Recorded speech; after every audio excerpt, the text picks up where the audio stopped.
and welcome to World Insight, coming to you live from Beijing on CCTV News. I'm your host, Tian Wei. On today's program, Philippine President Rodrigo Duterte recently completed his first 100 days in office.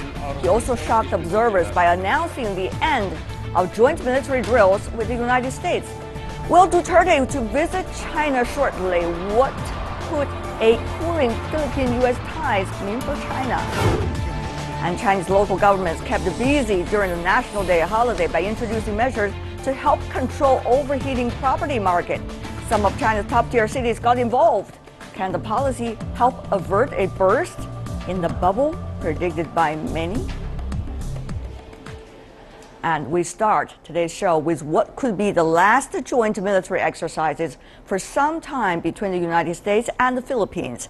At least 1,400 U.S. Marines and 500 Philippine troops are now participating in this year's Philippine amphibious landing exercise, which started last week.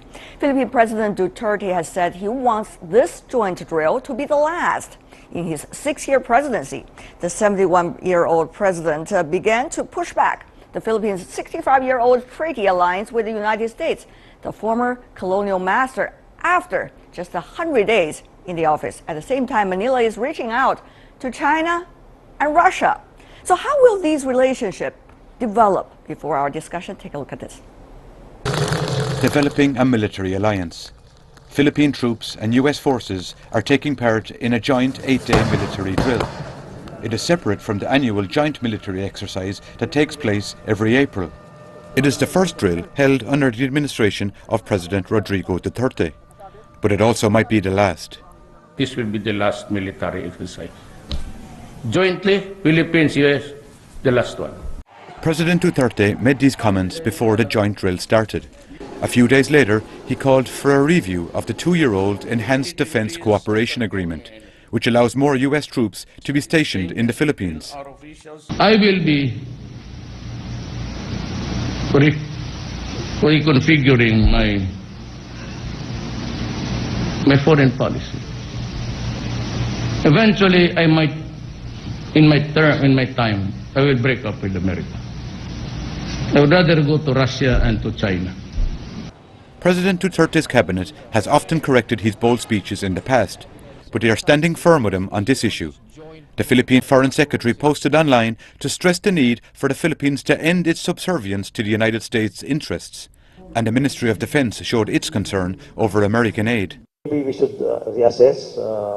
Are we benefiting? Are we getting what we should be getting from the alliance or the Americans as well? Is it time for us to look for other source of our materials? The government of President Duterte has shifted the Philippines' foreign policy very quickly in its first 100 days in power. The U.S.-Philippine alliance is key to Washington's rebalancing strategy in the Asia-Pacific region. Bilateral ties are currently going through bumps on the road. So far in U.S.-Philippine history, we have had that. We would look forward to continuing that, but that's something that we continue to discuss with the Philippine government. However, President Duterte's upcoming planned trip to Beijing seems not intended to lead directly to alliances with China and Russia. The new government is not only breaking away from Washington, but it's working on taking an independent path among the big global powers. For more about the Philippine-U.S. ties in Beijing, we have Mr. Yang Xiyu, Senior Fellow at the China Institute of International Studies. Welcome, sir. Joining us from the Philippines, we have Mr. Richard Hidarian. He joins us from now the city of Brussels. He is a professor of political science at De La Salle University in Manila.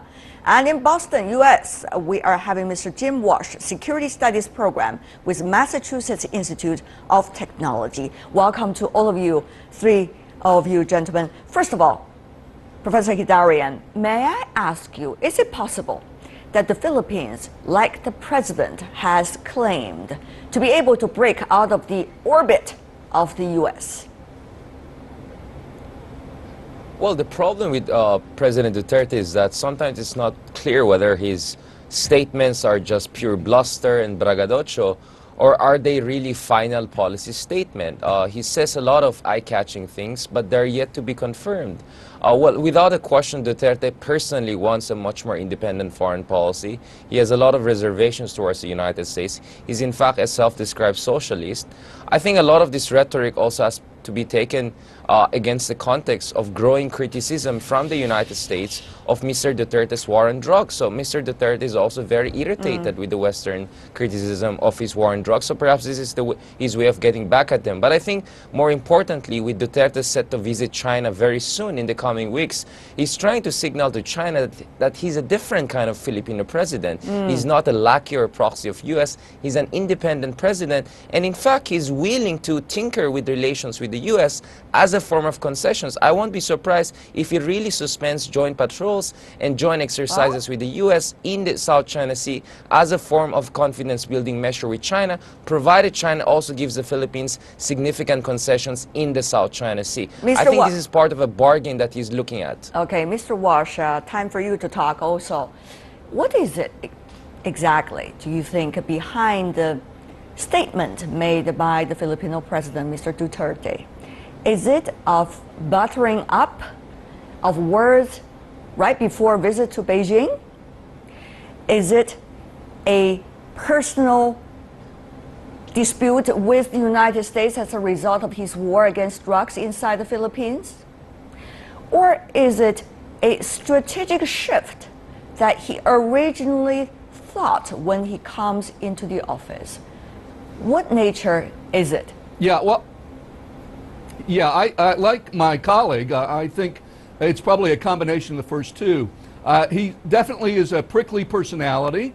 He is not unlike a certain presidential candidate here in the United States. He's liable to talk off the cuff, but there may also be some shrewd bargaining calculations going on here that by sort of pushing back on the U.S., he's in a better position to turn to China and extract some concessions, and perhaps to turn then back to the United States and extract concessions. But I think the core point that was made is the right one, which is we're going to have to wait and see, because a lot gets said, and it may be coming from the heart, but there's a difference between words and policy. And then even this morning in the Philippines, the ex-president Ramos, who was somewhat of a mentor or supporter of this president, has urged him to be cautious on his foreign policy. So he's in his first 100 days. We're going to need a little more time to actually figure out what's going on, and he's going to hit new bumps in the road himself. Right. I think this is a style, though very popular right now, is going to wear thin after time. So I'd say stay tuned, but I don't expect a dramatic formal change in the alliance anytime soon. Well, Mr. Yang, you have always been staying tuning. So from the Chinese perspective, what does that mean? If I could shape the question in another way for you to express yourself, how does China see the sea change difference between President Duterte and his predecessor? One, of course, had a huge problem with China, South China Sea, many of the other issues. President Duterte apparently want to break away from the United States and want to emphasize on China, Russia. How does China take this? Well, first of all, I like the very creative term of alliance of commerce. That's really something new. That's what he said. Right? He said, I'm going to create a new alliance of commerce. So in nature, he wants to make a sophisticated balance, strategic balance between the powers in this region by making use of all of the tools, military, mainly rely on the United States, economically, commercially, they may rely on China, and combined with, even with Russia, importing some, buying some Russian weapons, increasing some imports and exports with Russia. All of those are possible. By making all of the things, I don't think Duterte will break completely the ties with the United States.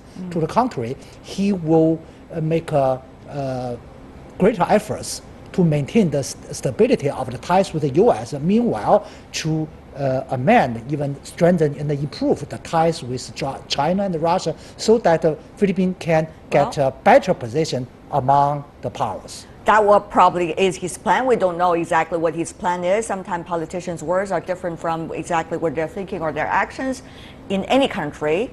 But let me ask you this. If I could read to you, Professor Heydarian, this quote, President Duterte himself, some say, is largely responsible for this huge change that we have seen with the relations between China and the Philippines, relations between the Philippines and the United States.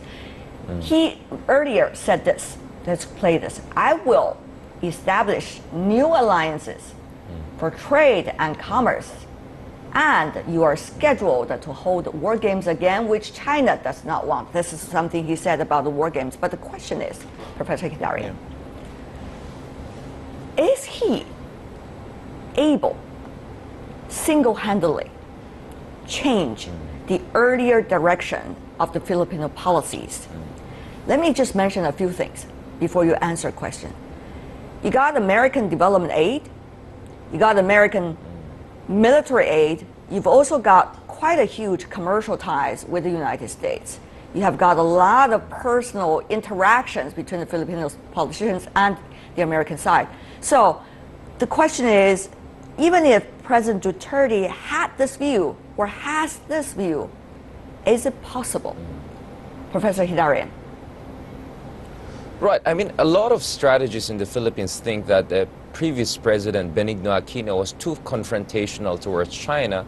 And even though he may have scored a legal victory at The Hague, the ability of the Philippines to leverage that, to extract concessions from China was under question. In fact, there was a fear that after the arbitration case, tensions will increase and there could be military confrontation. So at this point in time, a lot of people are supporting Duterte because he sounds like a pragmatist, a reasonable man who's saying that we don't want war, we cannot win a war, and the number one thing we have to do right now is to de-escalate the tensions and build bilateral negotiations with China. And I think that is why he's getting still a lot of support. Nonetheless, as mentioned a while ago by Jim, you have his chief negotiator with China, former President Ramos, also now criticizing him. Because some people feel that while the Philippines has to be a little bit more independent from U.S. and not too subservient to U.S., it shouldn't move away too much from U.S. and jump into the Chinese camp. It has to equibalance or have an equi-proximate relationship. And if Duterte really goes ahead to try to sever ties with the U.S., he could really trigger a political backlash among the Philippine security establishment, if not the military, which is very dependent on American military, logistics, financial, and intelligence assistance. Mr. Yang, it also has a lot to do about China's attitude. It's like a bouncing board diplomacy. It's how you act and how you interact against one another. So what does China think about the place of the Philippines in the regional strategy of China? Where is the Philippines? Well, now the Filipinos' policies conducted by Duterte is in fast changing. So now it's too early to make a conclusion about the new president's policy towards South China Sea, towards the multiple powers. However, China sincerely welcome the new signals that is designed to cooling down the tensions. For example, saying he'd like to reopen the dialogues. That is the calling for long time by China. And so I think Beijing now is ready to restart the dialogues and the negotiations with Filipinos, and meanwhile has been ready for the wide range of cooperations with the Philippines if the new government really wants to do.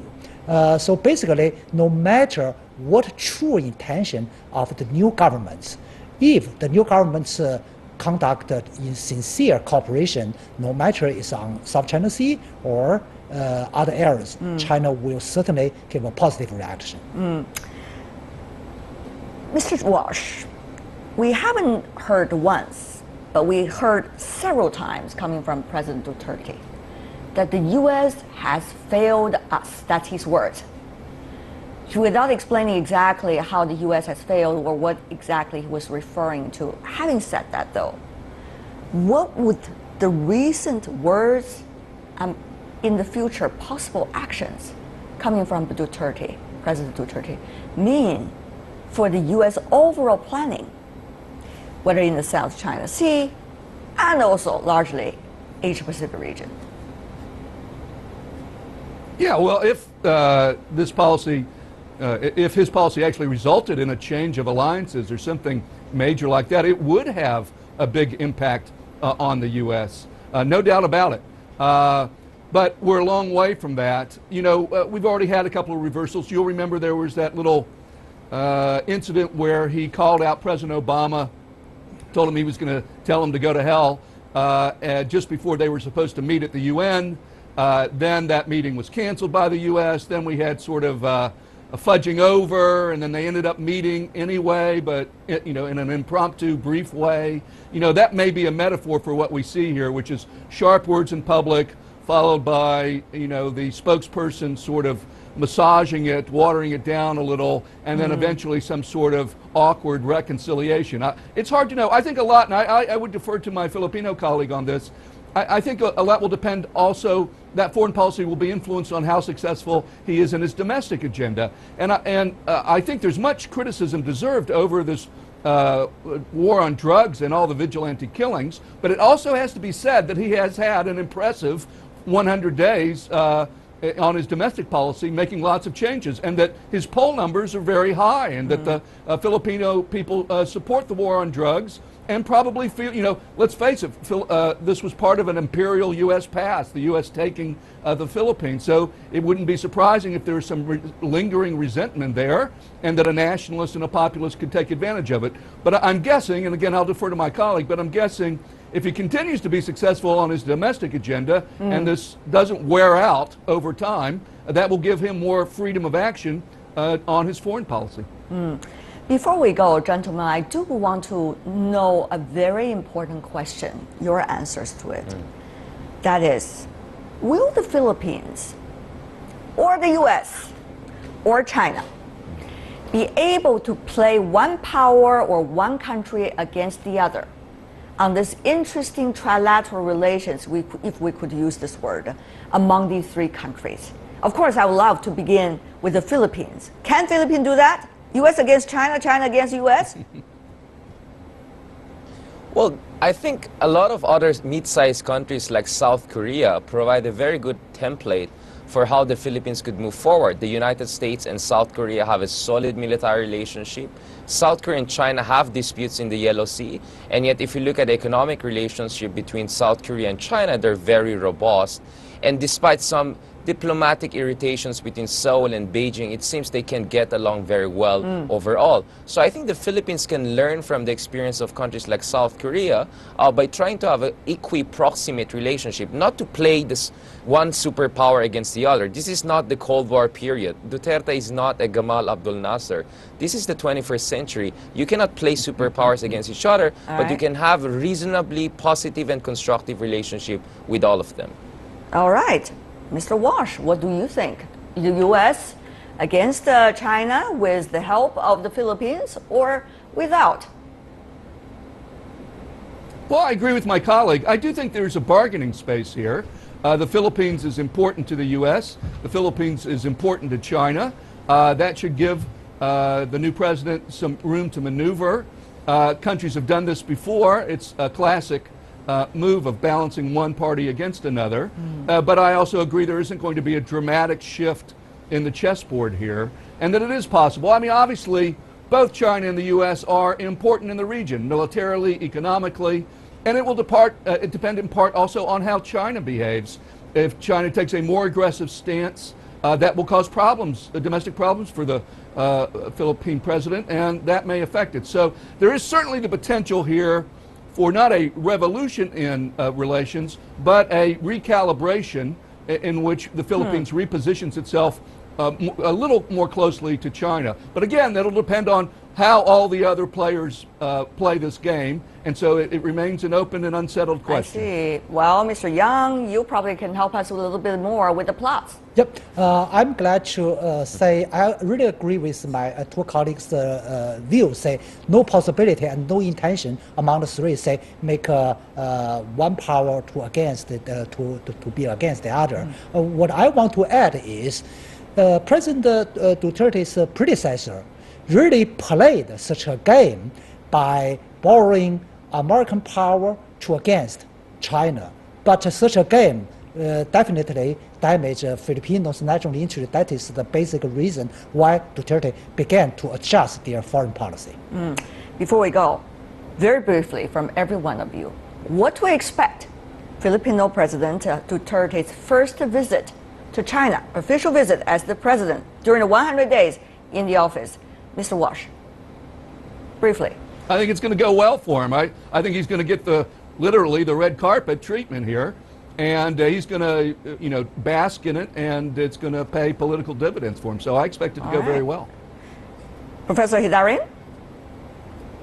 Well, it's definitely going to break the ice in bilateral relationship and will contribute significantly to improvement of bilateral ties. But don't forget, he'll be visiting Japan the following week. So also expect the Japanese to also roll the red carpet for him. So interesting times. A lot of red carpets to walk on, I guess. Mr. Yang, final words. Yeah, two brief points. One point is the two presidents will got a joint efforts to calming down further the tension on South China Sea, so that that will pave a way for the dialogues. And secondly, that will restore the broad range of cooperations between China and the Philippines. That will pave a way, lay a base for the cooperation.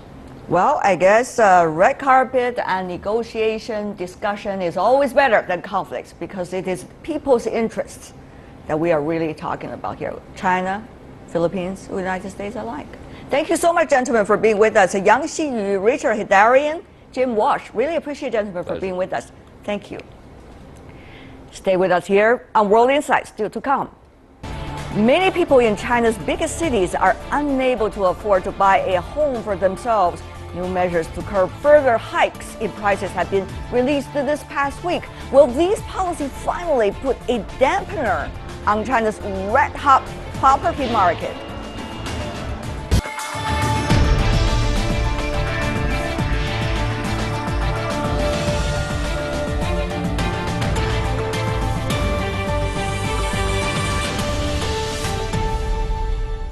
Welcome back. You're watching World Insight, coming to you live from Beijing. Now we turn to the new progress within China's property market.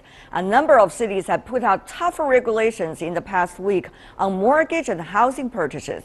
The new measures range from increasing down payment requirements to limiting the size of apartments investors are allowed to buy. We will go to our panel later for the analysis, but first, take a look at what really happened.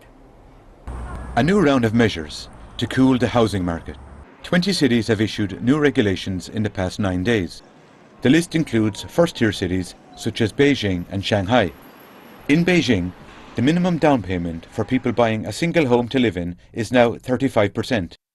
In Guangzhou, local residents can purchase a maximum of 2 properties, with the measures stipulating non-local residents can only purchase 1 property. The new Shanghai policy has ruled that the real estate must be registered under the statewide network system, with each unit being assigned a unique number. The system provides national housing market database for differentiated restriction policymakers in major, even second-tier cities. Also, it paves the way for imposing real estate tax in the future. Many second-tier cities have also rolled out new plans. These include limiting the size of homes, improving the supply of medium and low-priced housing, and introducing a circuit breaker mechanism for land purchases. The new policies target real estate companies. Those who have healthy demand will not be affected this time. And there are some restrictions mentioned in the new plan in a bid to curb speculative buying. Official data shows that in the first 9 months of this year, home prices in 100 major Chinese cities rose nearly 15% accumulatively. Meanwhile, residents' debt-to-income ratio was almost 0.5% higher than in Japan at the peak of its property bubble. The list of cities will grow rapidly soon. I believe in October or the fourth quarter, more first and second-tier cities will issue curbs. The measures are expected to lead to lower trading volume, but there are also concerns about the diminishing effectiveness of property curbs, which target the syndrome rather than the causes behind the property market overheating. Well, for more discussion about China's real estate recent development, we are joined here in Beijing Professor Liu Baocheng, Dean of the Center of International Business Ethics at the University of International Business and Economics. And also joining us from Hong Kong, Mr. Xiao Geng, Professor of Finance and Public Policy, Hong Kong University. Welcome to two of you, gentlemen. Professors, let's start by asking this question. Will the common people really likely to benefit from this new rounds of policies that just put out by about 20 cities in China? Professor Xiao, why don't we begin with you? Well, I think people will benefit in the sense that they will have some time to cool down, to think about the real value of the property. But the policy mainly are dealing with the speculators. Professor Liu? Well, I don't think they even have the time to cool down their mind before the market really can cool down, because the market is getting red hot, and today's high price will be the starting point for tomorrow. So for each round of the policy intended to curb the housing prices, but it triggers a sense of urgency. If I don't get it at this price today, they won't be available. Now, if you go to the real estate sellers, and you virtually need to bribe them to get really a contract signed. So, did you just do it today? Well, I've been observing all this. So. All right. Let me ask you, why?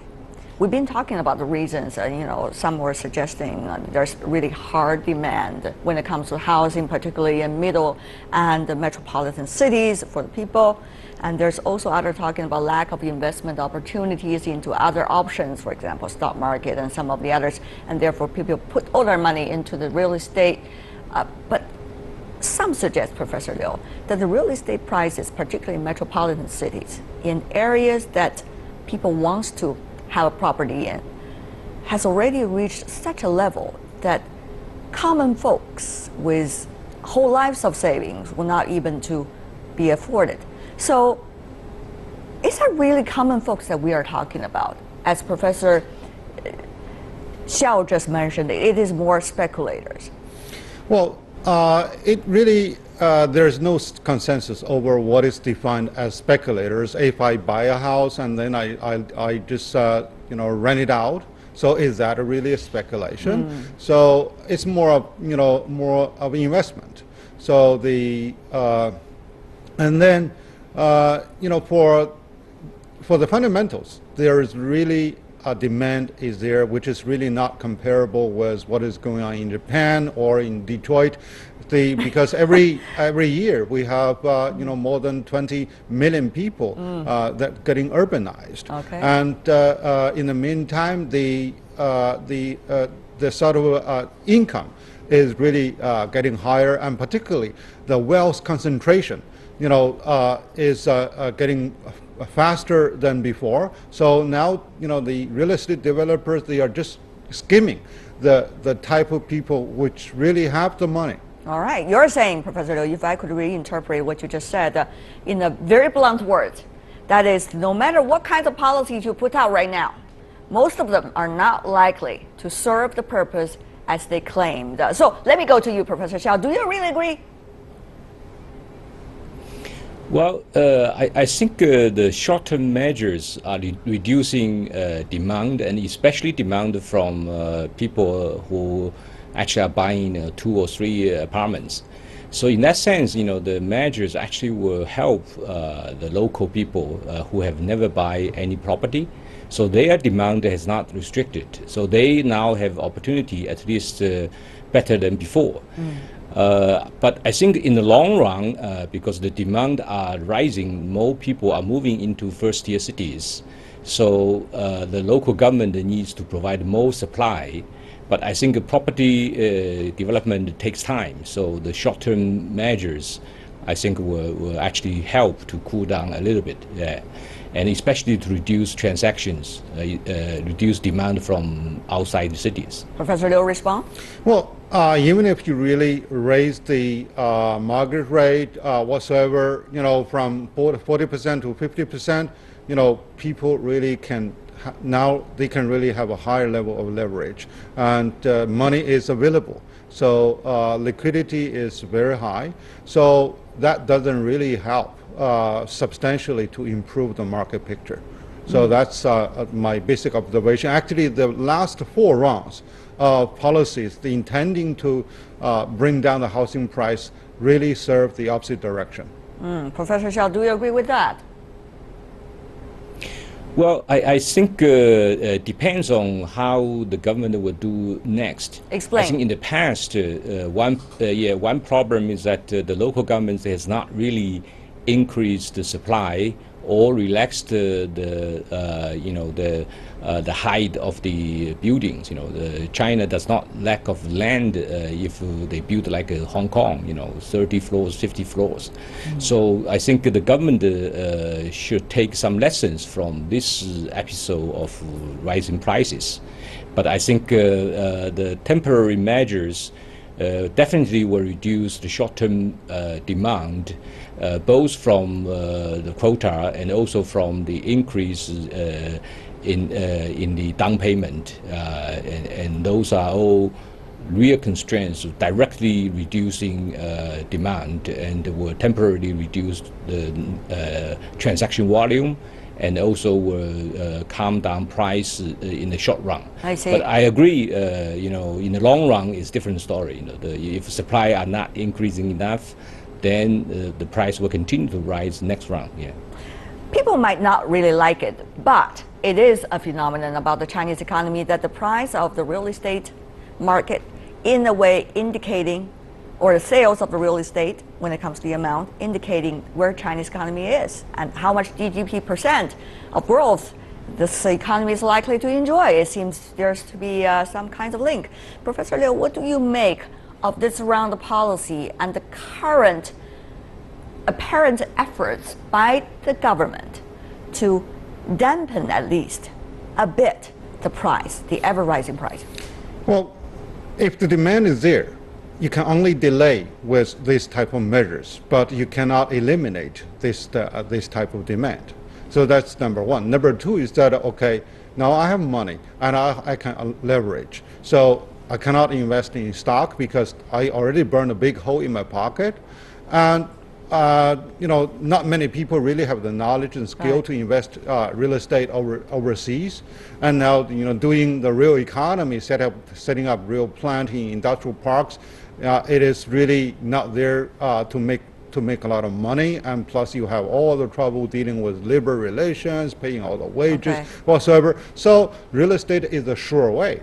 So it's like buying insurance. And right now, people in my age now, they gather the money to buy a house, just for retirement. Right. Well, we understand that. You have already debated about that earlier. But the question is, what does all of these recent rounds of policies and its implications on the real estate market mean generally for the Chinese economy? Because many are pointing to real estate markets in China over the years as one important indicator about the Chinese economy. Professor Liu, very briefly for me. I think it's just there to serve the sentimental value. I do not see that, even if the money is squeezed out, will that go to the real economy? Will that go to the third or fourth tier cities? I do not think so. So you can only postpone the demand for the first and second tier city, but the money one day will be still returned to the first and second tier cities. Let me shape the question in another way to you, Professor Xiao. How should we read all the indicators coming from China's real estate market and the policies related to it in an effort to understand China's overall economic health at this moment? Well, I think the rise in the price in the first and second tier cities are good signs in the sense that people are now more confident about economic growth in these regions.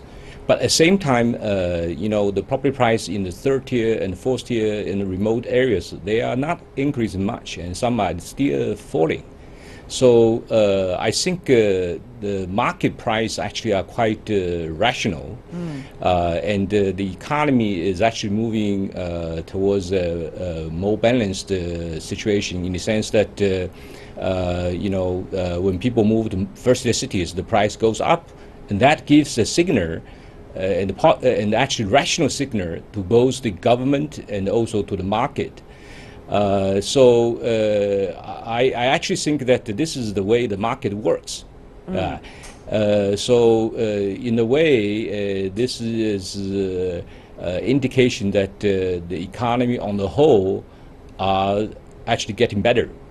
Professor Xiao, you probably have more knowledge than I do about the recent developments of some of the most well-known real estate developers.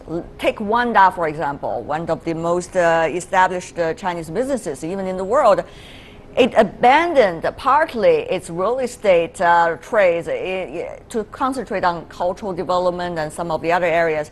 Soho, also one of those quite unique real estate developer from China, has more moving to providing venues for entrepreneurs rather than emphasizing on developing more real estate projects. So you see these developers changing their directions.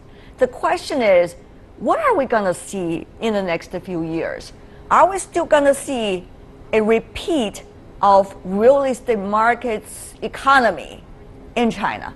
Or are we going to see only temporarily what the recent phenomena are, and they continue to move to the real restructuring of the economy? Well, I think for those really big developers, they already invested quite a lot in different parts of China. And for them, it's very important to diversify into complementary, industries like entertainment, and also you mentioned, innovation, all those culture in the industry sectors. So for them, it's very rational. But for the whole economy, I think the real estate will still be very, very important because that's basically the case for all the major cities around the world. It's just that the distribution of property, will have to be compatible with the distribution of the population.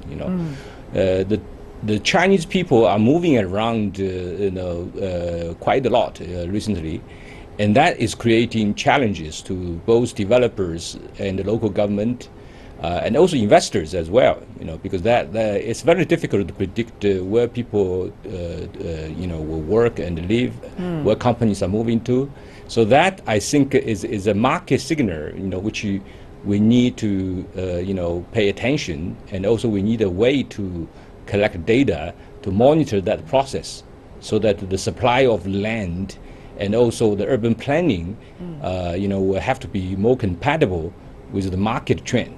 All right. Before we go, one final question for both of you, and it's an extremely important question. Let the market play a decisive role. That has been a slogan coming from the Economic Conference of the Chinese Communist Party. And the question is that going to be true when it comes to real estate market? Professor Liu, what do you think? What is likely to be the role of the market, the role of the government, once again, as we mentioned government so many times today in the discussion, and also the demand and feelings of the common folks?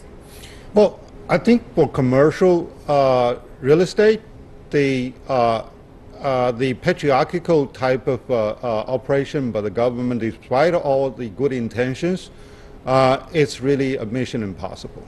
But they can really handle more on the economy housing, where this is really the tax dollars to help those homeless people, or people who live in shanty houses. So there should be a clear line and different set of policy to be applied to commercial housing or to welfare housing. How do you see it, the role of the government, Professor Xiao?